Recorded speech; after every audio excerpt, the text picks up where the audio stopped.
The war has already begun, but it's not fought with tanks or missiles. It's a silent, invisible conflict in the servers and data centers powering our world. Today, August 13, 2025, the Chinese Communist Party has fired a shot that could shatter the global internet. They're building their own, from the ground up. This isn't just censorship.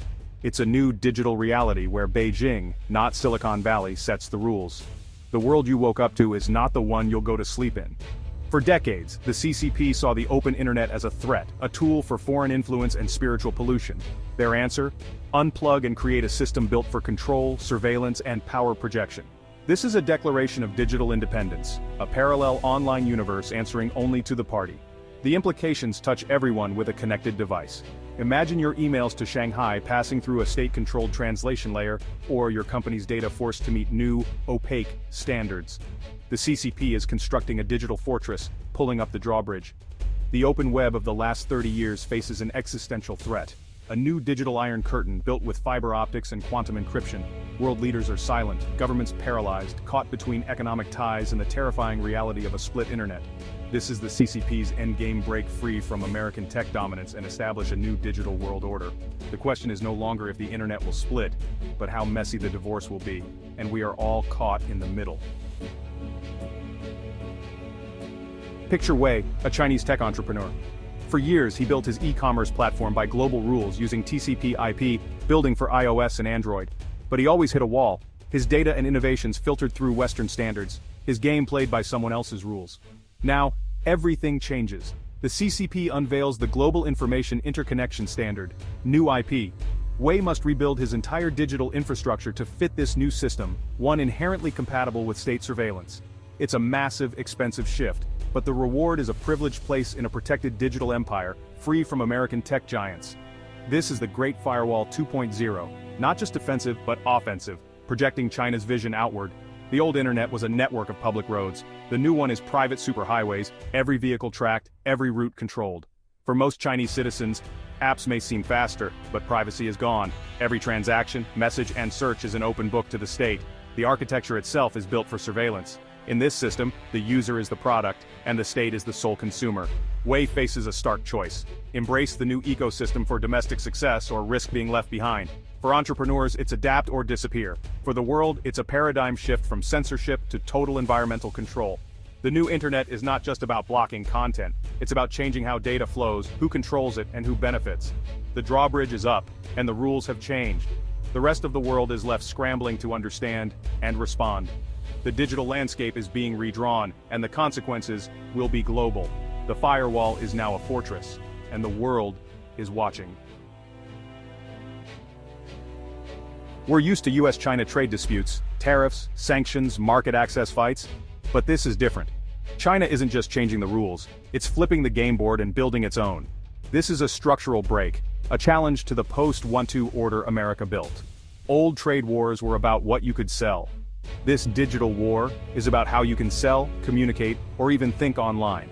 By replacing core internet protocols, China isn't just blocking Google, it's blocking the very language Google is written in. It's like a country ditching the US dollar for a new state-controlled currency, forcing the world to choose adopt their system or be locked out. The CCP is building its own sandbox, with higher walls and a rulebook that says the owner gets all the toys.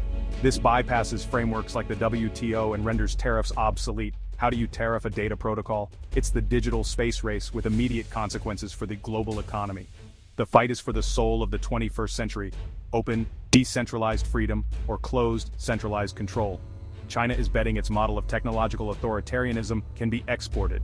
It's offering a turnkey solution to countries wary of the chaos of a free web. This isn't a trade war, it's a systems war. The world is being forced to pick sides. The stakes are higher than ever, and the outcome will shape the future.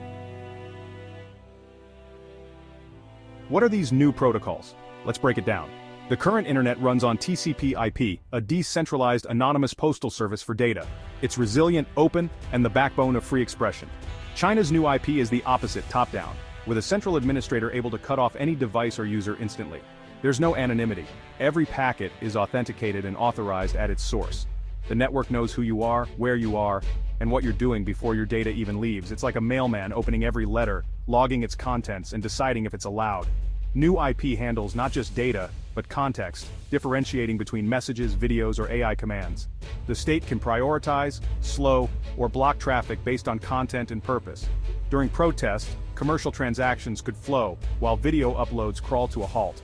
This is control baked into the network's DNA, surveillance and censorship by design. For global companies, operating in China now means adopting a system built to monitor them.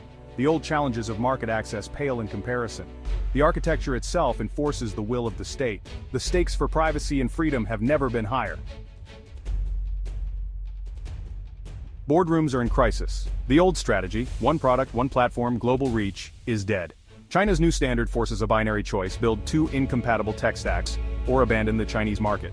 For automakers, banks, shippers, anyone relying on global data, this means redesigning products, protocols, and even hardware for China. It's a logistical and financial nightmare, a tax on globalization. The dream of a frictionless global marketplace is dying. The choice isn't just technical, it's ethical. Adopting China's standards means complicity and mass surveillance. Refusing means ceding the world's largest market.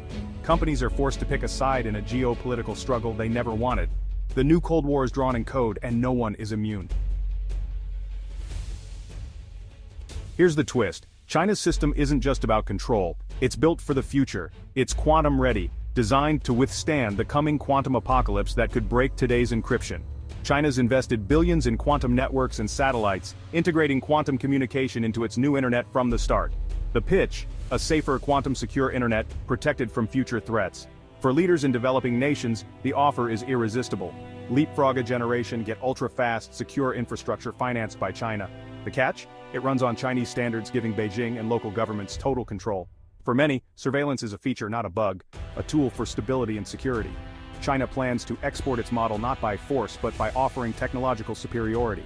The West struggles to offer an alternative, leaving a vacuum Beijing is eager to fill.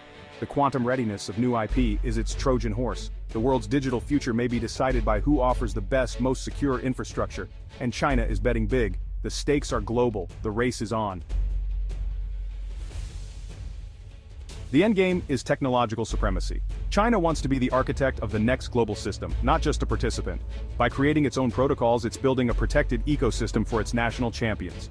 The likely outcome? A splinter net, one Western-led, open and decentralized, one China-led, sovereign and controlled. These spheres will be connected by a few tightly regulated gateways. Your digital identity may not be portable, data won't flow freely, innovation will be siloed. This schism risks deglobalization, fractured supply chains, and new flashpoints for cyber warfare. Two internets mean two realities, making global cooperation nearly impossible. The CCP is betting its model can out-innovate the free world. The allure of stability and security may outweigh freedom for much of the world. The West is divided and slow to respond. The future of information and freedom is at stake. We stand at a crossroads. The open, interconnected world is splitting. One path, a decentralized internet, flawed but free. The other, a centralized, secure but controlled network. This choice will define our era, not just for governments but for corporations and individuals. It will affect your data, your devices, your freedom. The world is being asked to choose a side. Will the West offer a compelling alternative, or will China's model win by default? The digital curtain is falling. The question is not just for leaders but for all of us. What kind of internet do you want to live in? The choice is yours.